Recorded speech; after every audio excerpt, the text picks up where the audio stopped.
这是一个家的重建的过程，因为我们有了这个所谓的极简的过程，包括断舍离。在来大马之前，我们断舍离了很长的一段时间，超过1年多的时间断舍离，应该是默契的达成了一种没有明说的这样一个一致，就是我们希望这个家还是要保持一种空空荡荡。对，所以就是第一个问题来说的话，你有这种落差吗？我没有，这是我向往的状态。虽然我其实看着我也会觉得简单，比方说同样的床，它的弹性没有原先这么足，后面这个床板对颈椎的支撑也没有这么好。我回头再去想，我还需要买什么的东西，并不是越多越好，也并不是越贵越好。但有一些我反而问自己，我真觉得连理由都找不出来要去替换，或者说要再去新家。那个可能只是让自己感受好一点。但好吧，我觉得你可能男的跟女的可能就是思想可能不一样。我觉得我还是有很大的落差的，但是怎么来说，咱们说和这些落差这个共处来说的话，就是去问自己这个问题：这个东西是生活必须吗？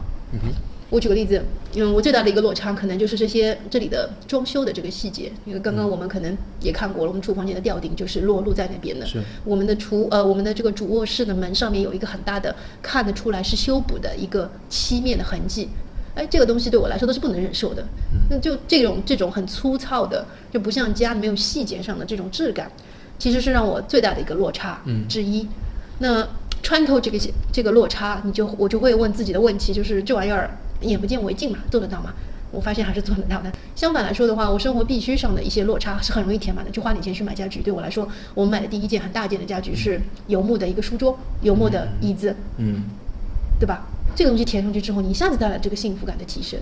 然后我记得当时买了这个大件之后，就把它放在我们家很漂亮这个湖景的客厅的这个显腰位置。我觉得也是，人的适应能力是很强的。可能当我戴着有色墨镜，比方说我如果租的是一间 Airbnb 的房子，我看到这样的装修的话，我可能会对它是不满意的。因为我们碰到这个问题和很难解决，也很大程度上来自于这不是买的房子，这是租的房子，这个留给我们的灵活性是很小的。OK， 第二个问题就是，这个断舍离，我们的这个触发的机缘是什么？你说在上海时候的断舍离，对，我还是受到了一些书的启发吧。就你看了一些书以后，更知道它不单单是物质上的断舍离，是一种生活状态和精神上的断舍离。就你隐约其实能感到，通过物质的这种形式，这个仪式是可以帮助你解脱焦虑的。我记得书中应该也会升华到这些点。你没有那么多东西可以去，就像 to do list 一样，你把你脑子里的一股脑都倒出来了，都已经记下来了，你就不会烦恼。那断舍离也是，你就看到这些东西，就反复的去使用这些东西。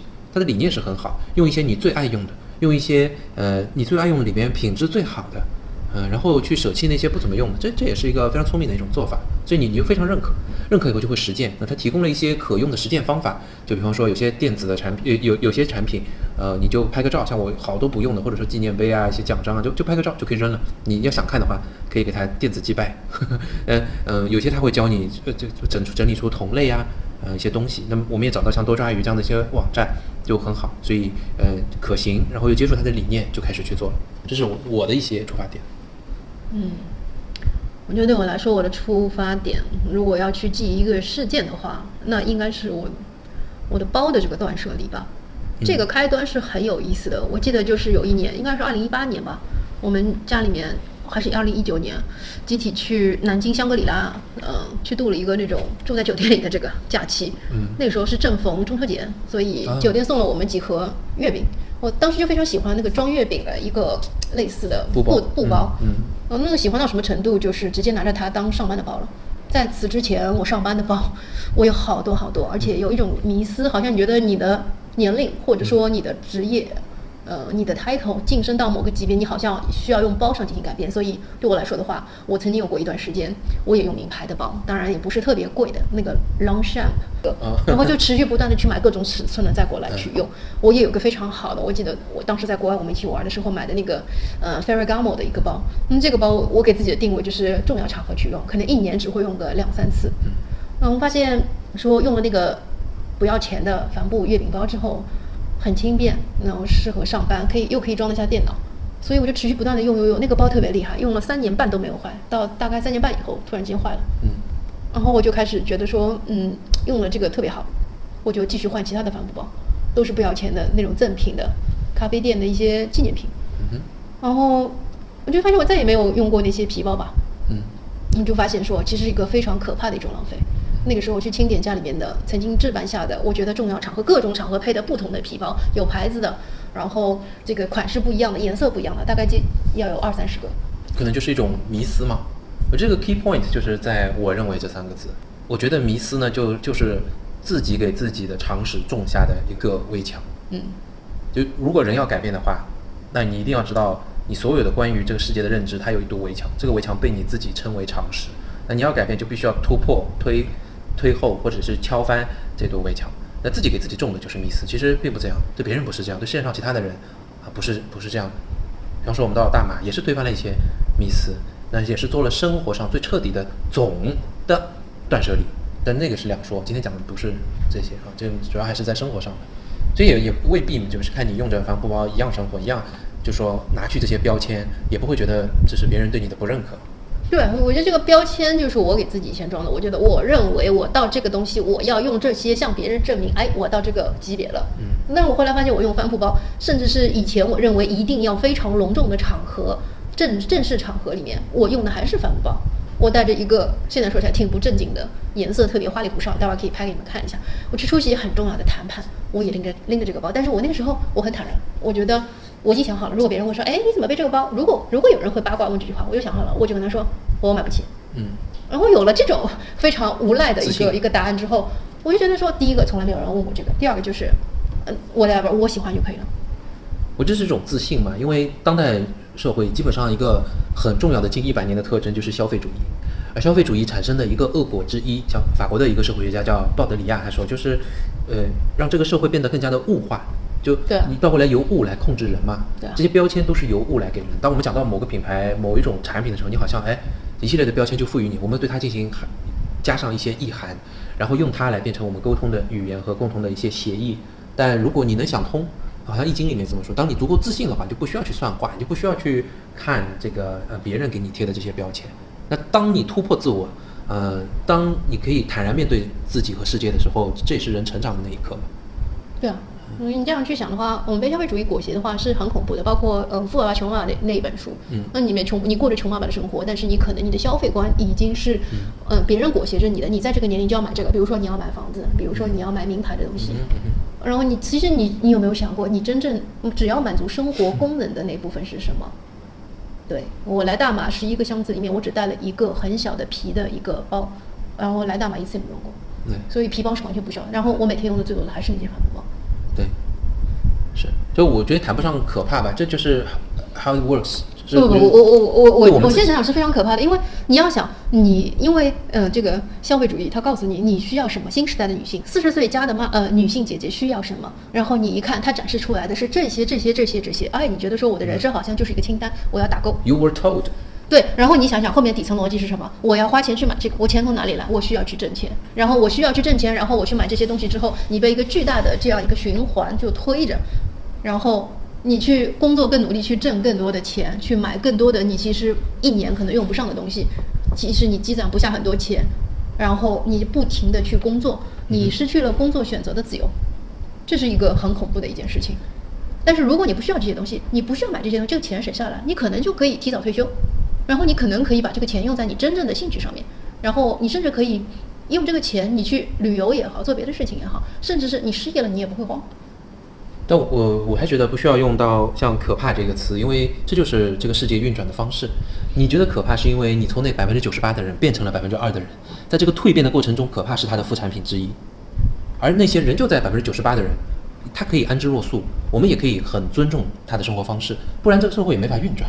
这个社会就是有主要能够接受这套逻辑的98%的人，他们也在努力工作，他们也在产生钱，他们也去消费钱，这套逻辑应该是没有问题。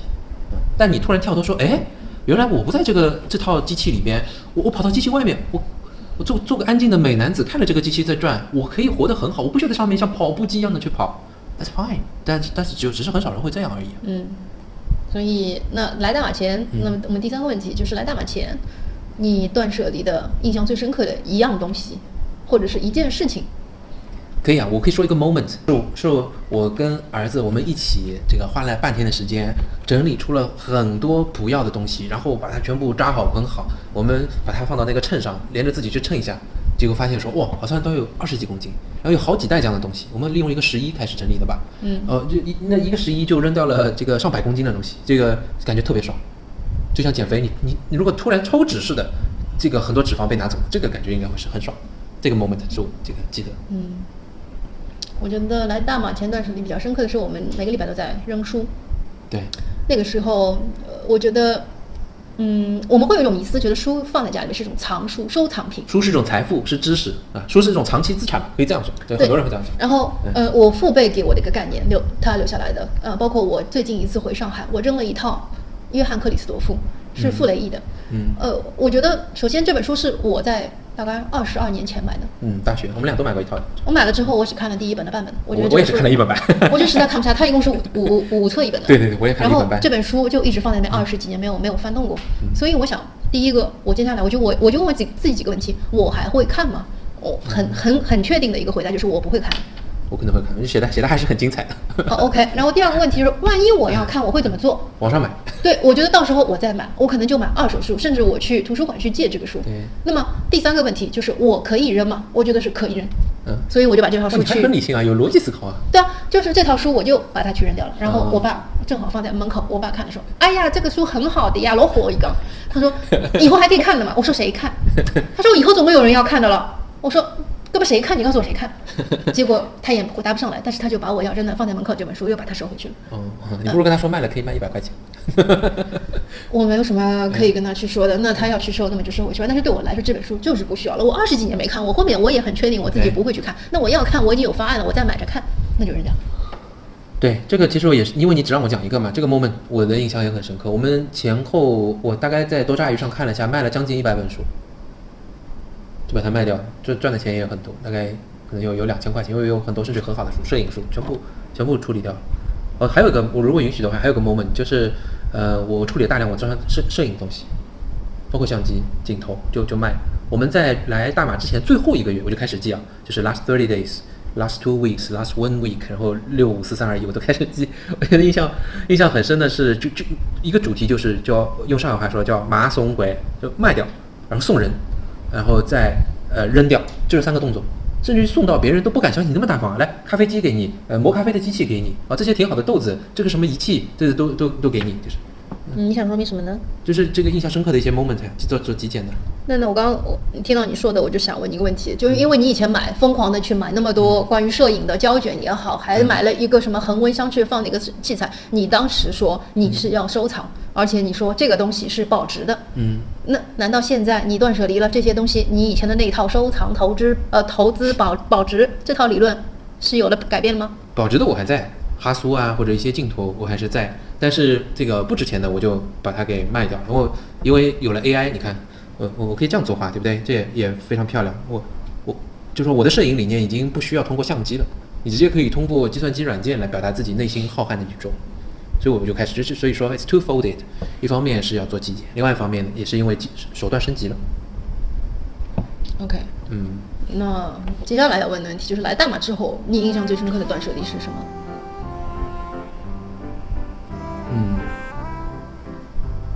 来大马之后的断舍，在大马做的断舍离，对，没有什么太深的印象。但是大马没有做什么太多断舍离啊。我印象深刻的断舍离就是找房子里面，我舍弃了说要带精装厨房，加上大冰箱，加上那个厨余粉碎机，加上洗碗机的意思。把这个挑脱来之后，我们看房子的这个预算就降低了很多，因为我看了一下，符合我要求在吉隆坡，就是吉隆坡市中心的那几栋，一个月要起码人民币大概15000块钱的房租的这样的房子。对，这是一种断舍离。我倒是有一种通过买东西来反思当初做的断舍离，就是买车。我们在上海开着奔驰，但就是几乎在1周内就把它给卖了，也没有太多价格的这个来来去去，很快这个别人马上就转账给我，就卖了，就其他找人去处理，也没有心痛的感觉，因为当你想好要做这个事情，这就没有任何值得你留恋。牌照也卖了，也不要了，这3年不能拍就不能拍。到这里换了一辆车，一般品牌，我觉得也挺好。车主要是满足我们开的功能，所以我就关注它的安全性、它的动力就可以了。我觉得这个反而是一种就是对照吧。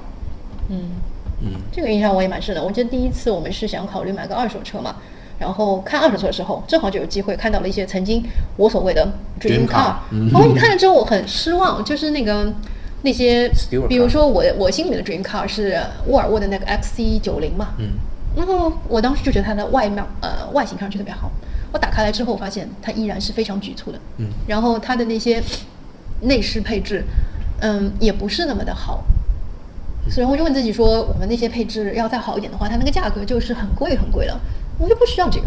对，你只是看着舒服，那我就不看嘛。是。所以当时我的 dream car 一看，原来 dream car 也不是我们 dream car。然后我如果不用 dream car 的话，我可以省好多几十万人民币。对，这个概念。而买车本身也只是一种消费，不是投资。对，然后我记得还印象蛮深，去看了一款二手的保时捷，然后年份也蛮新嘛。我进去一看也是大失所望，就是空间非常的小。其实这个可能只有开车的人是舒服的，至于坐在副驾驶和坐在后排的人是非常难受的。对，所以这个和富爸爸的理念也有关系哦。当你赚了很多很多钱的时候，他说你可以奖励一下自己，你可以买一个好车，但正常要把它理解为买车也好，很多东西都只是一个消费，它不会再变成你的就是变成再产生现金的一部分这样的一个资产，它不会了。也不是一种投资，所以我觉得现在还好了。so far 现在这辆车，我们有过对比，对吧？你第一辆租的车，那这个颠簸啊，它在转弯的时候那种摆动，然后起耗油，都不是我们能接受的。现在这样基本可以满足需求，应该就还好。好的。那最后一个问题了，就是你觉得现在接下来你断舍离的方向是什么？继续断舍离的吗？比如是人际关系。就我不像你，我更难做到减少无用社交。人际关系的背后是你要配合这些人做的事情，所以这和使用的软件也有关系啊。比方说你用更多 WhatsApp 时候，你会觉得它是很精简的，它也没有什么朋友圈这样的功能，它没有太多的一些广告各种各样来烦你的东西。那你就知道说消息本身只是用来通讯，那对人也是一样，你就因为很不好意思的是，大部分人之间都是利益关系。那我觉得我们就维持一些大家单纯的目的，然后一些简单君子之交淡如水的交往就可以了。那它背后的一些事情，搞各种各样的活动啦，邀请你去培训啊，请你一起共谋什么大事啦，都不是我所需要。如果需要，就说明我还不清楚我自己要什么，我想干什么。挺好的。我觉得对我来说的话，我需要继续断舍离的就是囤货的这个习惯吧。囤货来说的话，简单来说，就我觉得一个正常的社会，它是不需要去囤货的，因为买东西它都是很便利的。那我也不明白为什么以前在国内我也养成了那种，比如说618要去囤着趁着特价去存很多东西，还有双11，然后就是你会憋着这个时间你去消费，还有就是同样的日用品，甚至是一些只是你生活中会用到的，我们怎么会有这种巨大的不安全感，去买了好多的这个数量在家里面就放着，这个是很可怕的一件事情。比如讲说，我做菜嘛，以前在上海的话，酱油我在家里面就经常会，起码就是我用的这瓶之外，我还会囤上4-5瓶。然后就总会觉得说买到就是划算的，然后万一以后买不到，家里面要弄了，我其实不太明白为什么我会产生这种习惯。但是来大马的话，我好像没有这样的一个那么烦恼了。我觉得有原因的，有几个原因吧。第一个是大马本身生活的价值观就是以更加平和安心的生活为，他们是回归生活本身的，这有很大的差异。第二呢，他的买东西其实有点不方便，比方说你要去商场买，你要眼睛看到才能够买，没有这么快的易于获得，就它的满足感，如果你和上海比的话，是得到了延迟的。那它还会有些慢，很多送货一样送货的话3天，可能那上海太容易满足。当你知道了3天的话，你会想一想，有些东西就不需要卖了。再有呢，就是互联网的发展，在国内，因为这个互联网和电子缺少管制啊，其实我觉得，然后它发展也确实比较迅猛，比较猛又比较快，五色令人目盲，你逃都逃不掉。开个机，你看所有的软件都给你，手机都在做的再快，它给你来3秒到5秒的开屏广告，然后不停的告诉你有多少积分，你不怎么样，你就会损失什么。然后又告诉你今天又过一个什么节，这里就很少啊，这里非常少，这里你哪个软件是有开屏广告的？你看不到啊，就像每天给你灌糖，你说我身体好，我不应该得糖，不应该这个脂肪变多，它就会变多，因为它每天给你注入的是糖，你眼睛看到的，耳朵听到的，别人告诉你的，新闻播报的，你逃不掉啊，就是你是360度的沉浸在这些消费主义的陷阱之中的。但是怎么说呢？我觉得国内这种消费，我现在仔细想，我觉得我是一种很傻的消费，因为你想国内房价这么贵，这个我爸以前很早10多年前就给我灌输这个理念，就为什么要买这么多东西，房价这么贵，然后你做一个柜子10万块钱的一个平米的一个代价，你做一个柜子，然后你把这么多东西放进去囤在这里，如果你这个10万块钱的这个空间发挥它其他的效用呢？就我们为什么会做这么傻的事情？然后家里面用那么贵的房价的情况下做那么多储物空间，储的是什么？生活的备品，为什么需要？然后我其实没有想明白，因为我们在马来西亚这个房间这么大，有这么多柜子都是空着的，为什么我就没有这个很强烈的欲望想要去填满？我们就会要留白留空。就你没有这种恐惧，首先你不会再，可能我们知道上海那个坐牢的这种封城的这个东西，我们不会再有了。但是物质你买东西，你也包括你也不太会用电子的商务的这个渠道，你反而是要去商店里去买，但是你也不会一下子买很多，为什么？这种感觉我始终还没有想明白。我也没想明白，我觉得有些想明白了不能说。那基本上和你的安全感有很大的关系。当你知道，比方说啊，我跟大家举个例子，大概上个月的时候，槟城宣布要断水几天去修一个东西，身边的大马人都很正常，就觉得这个是非常正常的事情。那我朋友就跟我说，中国过去的妈妈就开始主动重演经历过的这些事情，那别人都没这个想法，就他有巨大的不安全感。我觉得这是可能的一个解释之一，就大家安全感不同。第二呢，我觉得跟天气也有关系，就这里的天气啊，四季，你有没有感觉？我现在每天早上在看到这个天，有没有像科幻片里面，今天早上升起来，又是这朵云从这里飘到这里，那个是7点，这个叫7点半，又是颜色从橘黄色变成白色到消失不见，变成天空的蓝色，每天都是一样。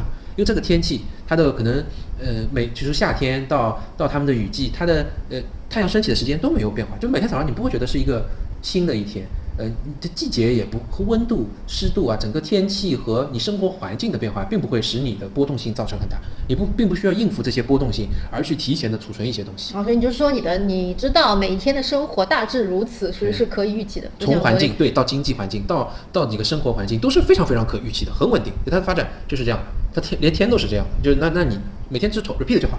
你不行，一个礼拜去1次超市不行，去2次就可以了。超市就那几个，对吧？就好。然后你也知道，不一定会有像上海我们经历过的封城，有钱买不到，你就没有这种担心。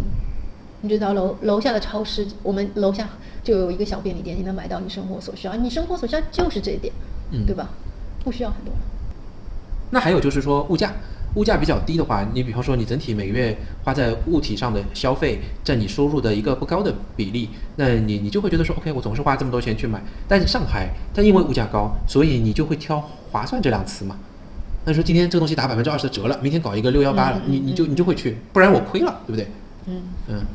不过你刚刚说到一个点，可能是有的，就是对我们来讲的话，因为你想穿了，你生活的目的就是为了满足你消费的目的，是为了满足某种生活目的。我举个例子来说的话，这还是很明显的。我在上海囤了好多什么 Costco 的这个厨房纸巾，为什么好？它就是比国内的那种同等价位的，第一个是它的质量远超于国内同等价位的，第二个它的价格性价比是远高于这个的，就同样的价格你买到的卷数，然后它的这张纸它能够给你重复使用的这个效果是不一样的，所以它是不可替代的。那么它的打折1年可能就那么1到2次，打折呢力度可能就是打个8折，你会觉得说这玩意儿反正可能一定会用，然后就会囤，然后一买它就是要买12卷，它的体积非常的大，然后它又用起来很慢，而且因为我担心就是以后我要是没有这个特价时候买得到，我就要很节约的去用，所以这就造成了家里面这个12卷会囤着真的是1年然后才能用完。所以你担心的是便宜的好东西我买不到会没有，对，会没有，就是没有。对，大马是便宜，但我觉得对不起，我觉得大马东西这个我平时能买到的质量也不怎么样，是不是因为大马没有 Costco 造成？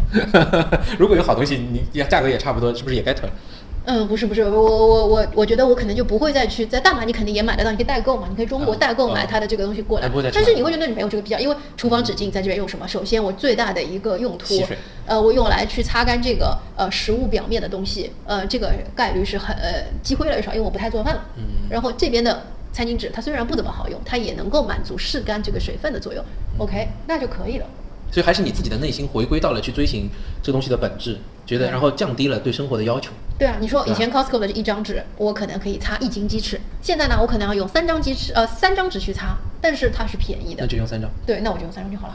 就我有时候也有个反思嘛，我就说我爱大马，但与大马无关。听着好像挺伤人的，但更多我想表明的是，你自己想清楚对自己的标准、对自己的生活的要求和追寻的目的是什么，在哪都可以活得给大家极简一下。对，而且他你这个很好的启发我了。为什么不在这边去囤货，就没有像这个样子的需求？就是它那价格就是很稳定的，它不会有像双11啊、618这么大起大落，什么半买半送的这种折扣，它没有。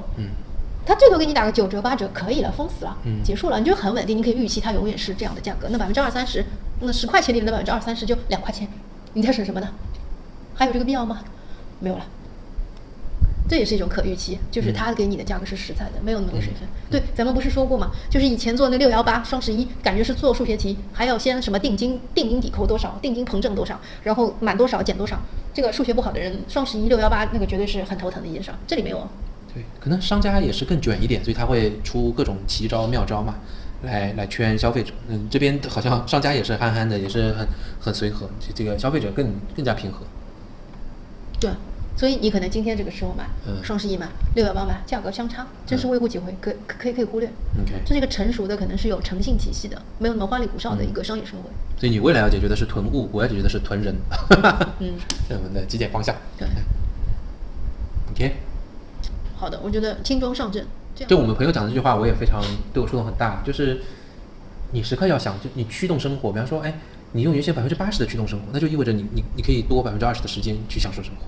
你如果是50%，那你花的代价就又小一半，用1半的代价可以享到一样的生活质量。那如果你1半的代价可以享受2倍的生活质量，这就是何乐而不为？好呀，那就继续轻装上阵。现在我们做了一个断舍离来大马前后的复盘。对，跟你聊完之后，我感觉失落好像也没有什么了，这也是我自己想出来的失落。你自己越强嘛，就环境对你的作用就会越弱。好啊 ，OK，拜拜。